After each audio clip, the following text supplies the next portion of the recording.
So, some breaking news this afternoon. Wolves released the minutes of the Fans Parliament meeting they had the other night. Jez Moxey in attendance. It was asked about the latest news on the sale for the club. Interestingly, he says there's been a handful of serious potential owners who they're in talks with at the moment. Well into double figures for the amount of approaches they've had as well. Obviously not going to reveal too much more at this stage. It says, you know, disclosure agreements have been signed, etc, etc. But Wolves fans will be pleased to hear this. There's been silence for 2 or 3 months, again, as you'd expect. But with all the uncertainty around the club at the moment, it's good to know that things are progressing nicely.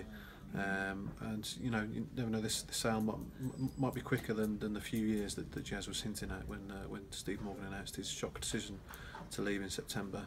Interestingly, Jez also says it's not just about the money when it comes to the sale, which again is quite heartwarming to hear for Wolves fans. It's not just going to be to the highest bidder. So that suggests that, you know, they're going to really do their due diligence as to who they actually sell the club to and leave it in safe hands. Interestingly, Moxey as well didn't really rule out being part of a consortium himself. Something Wolves fans will be delighted to hear, I'm sure. But it'd be interesting to see what happens with Moxey. He's been an excellent chief executive at the club. Gets an awful lot of stick, but he does a good job, and he'll be hoping to stay on, I'm sure, in the long term as well. So, interesting news, and we'll see what comes out in the next few weeks and months.